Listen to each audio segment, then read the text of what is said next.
Assalamualaikum warahmatullahi wabarakatuh. Alhamdulillahil manan. Assalatu wassalamu ala rasulir rahman wa ala alihi wa ashabihi syakirina ila yaumil awad. Amma ba'du. Dewan juri yang saya hormati, hadirin sebangsa dan setanah air yang berbahagia. Detik-detik ini kita sering dikejutkan, bahkan dibuat prihatin dengan berbagai permasalahan yang menimpa bangsa kita. Virus corona yang terus melanda, tsunami telah unjuk gigi, gempa bumi telah memporak-porandakan bumi pertiwi, ditambah banjir yang seakan sudah menjadi langganan tiap tahunnya. Himpitan ekonomi yang terus merenggut nyawa-nyawa manusia. Bencana alam terus menghantam jiwa-jiwa yang tak berdosa. Ketakutan yang terus menghantui hati, yang pada akhirnya ratapan anak-anak bangsa adalah fenomena yang ada. Isak tangis dan untayan air mata menjadi lautan samudra. Mereka histeris, pesimis, bahkan skeptis dengan goncangan malapetaka yang terus mengintai jiwa-jiwa mereka. Bukankah hadirin, bangsa kita tercinta ini adalah tanah yang subur dan makmur? Mengingat betapa pentingnya mensyukuri nikmat Allah, maka pada kesempatan yang berbahagia ini, topik yang akan saya bahas yaitu kewajiban mensyukuri nikmat. Dengan landasan firman Allah Subhanahu wa taala dalam Al-Qur'an surat An-Nahl ayat 112. A'udzu billahi minasyaitonir rajim.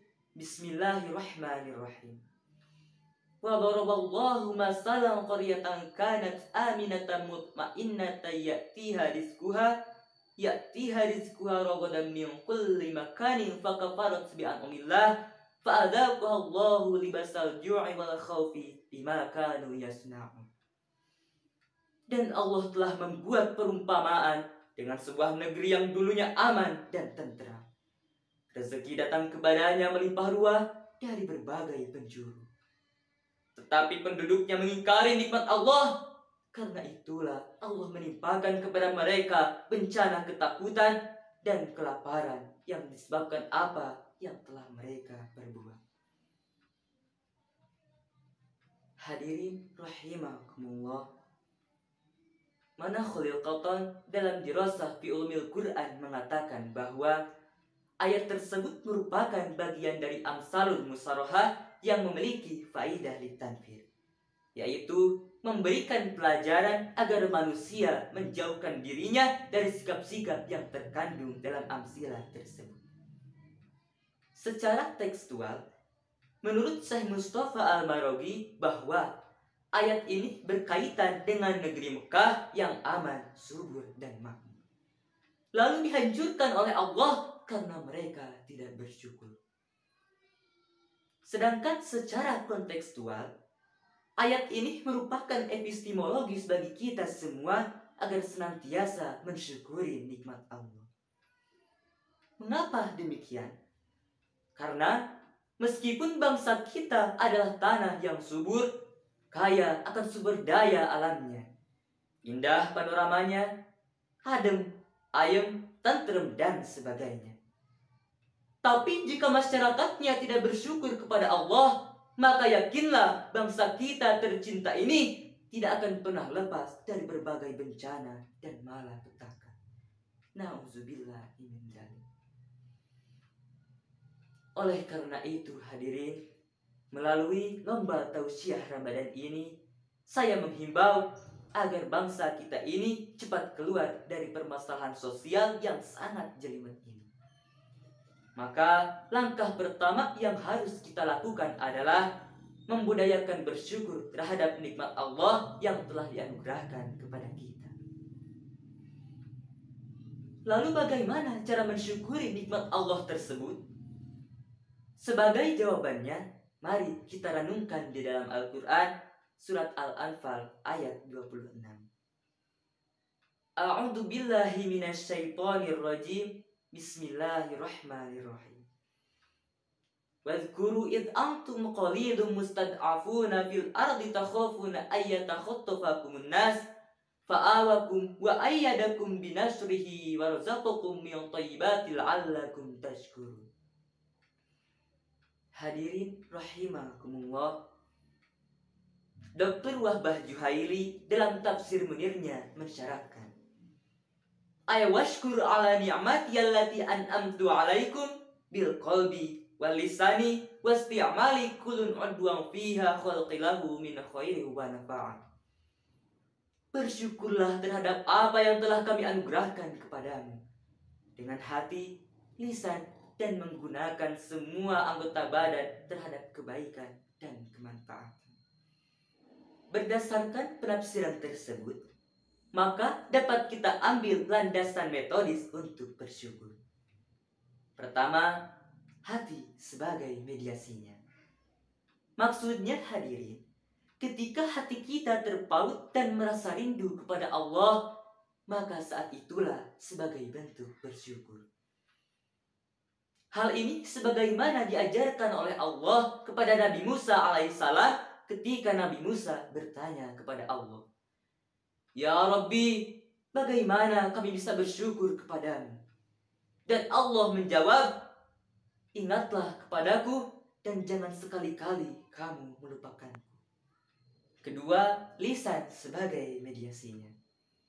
Maksudnya hadirin, lisannya penuh dan basah dengan kalimat-kalimat tahmid. Sedangkan tahmid dalam lisanul Arab memiliki makna terpuji dan sangat-sangat baik. Pantaslah Imam Al-Ghazali berpendapat bahwa orang-orang yang bertahmid adalah mereka yang dari lisannya keluar kata-kata yang baik yang bisa membahagiakan dirinya dan orang yang mendengarnya. Sedangkan yang ketiga yaitu mengoptimalkan semua jiwa dan raga yang lainnya dalam hal kebaikan. Bahkan lebih luas lagi, baginda Rasulullah SAW bersabda, Inna ashkarun nasi lillahi tabaraka wa ta'ala ashkuruhum linnas. Sebaik-baik manusia yang bersyukur adalah yang bersyukur kepada sesama manusia.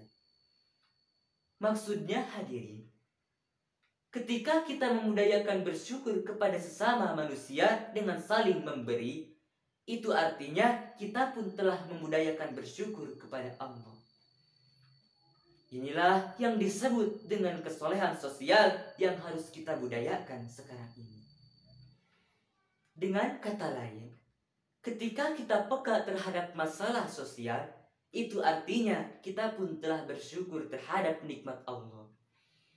Dan begitu pun sebaliknya, ketika kita acuh terhadap masalah sosial, itu artinya kita telah kufur terhadap nikmat Allah.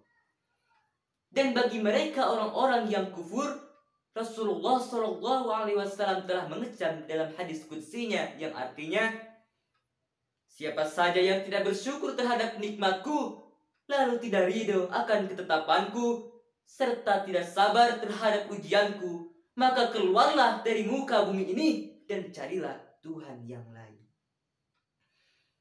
Oleh karena itu hadirin, sekali lagi saya menghimbau, terlebih dalam rangka menghadapi dan mengisi bulan suci Ramadan ini, marilah kita sama-sama memudayakan bersyukur terhadap nikmat Allah ini, yaitu dengan cara meningkatkan kepedulian kita terhadap problematika sosial.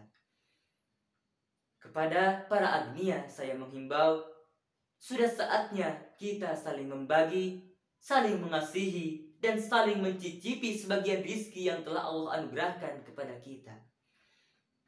Sehingga saya yakin dengan adanya peningkatan kesolehan sosial ini, permasalahan yang sedang bangsa kita hadapi sedikit demi sedikit akan selesai. Belenggu-belenggu kehidupan yang terus melilit bangsa kita ini sedikit demi sedikit akan pudar. Dan Allah telah menjanjikan kepada orang-orang yang bersyukur, yaitu akan bertambah nikmat dan anugerahnya. Sedangkan bagi orang-orang yang kufur, yaitu akan ditimpakan azab Allah yang sangat-sangat pedih. Nauzubillahi min dzalik. Hal ini seiring dengan janjinya dalam Al-Quran surat Ibrahim ayat 7. A'udzu billahi minasyaitonir rajim. Bismillahirrahmanirrahim. Wa idz ta'adzana rabbukum la in syakartum la azidannakum wa la in kafartum inna 'adzabi lasyadid. Dan ingatlah ketika Tuhanmu memaklumkan, sesungguhnya jika kamu bersyukur, niscaya kami akan tambahkan nikmat kepadamu, dan jika kamu mengingkari nikmatku, maka sesungguhnya azabku sangat pedih. Demikianlah janji Allah bagi mereka orang-orang yang bersyukur, yaitu akan bertambah nikmat dan karunia-Nya.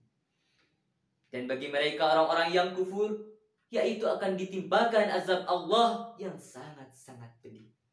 Na'udzubillah, summa na'udzubillah. Hadirin rahimakumullah, dengan ini dapat saya simpulkan bahwa bangsa kita akan aman dari ancaman dan akan keluar dari problematika sosial jika kita membudayakan bersyukur terhadap nikmat Allah. Sedangkan caranya yaitu dengan hati, lisan, dan mengoptimalkan semua pemberian Allah terhadap apa yang diridhoi olehnya. Demikian yang dapat saya sampaikan pada kesempatan hari ini. Terima kasih atas segala perhatian hadirin sekalian, dan mohon maaf bila ada kesalahan dan kekurangannya. Hadanallahu wa iyyakum ajma'in. Wassalamualaikum warahmatullahi wabarakatuh.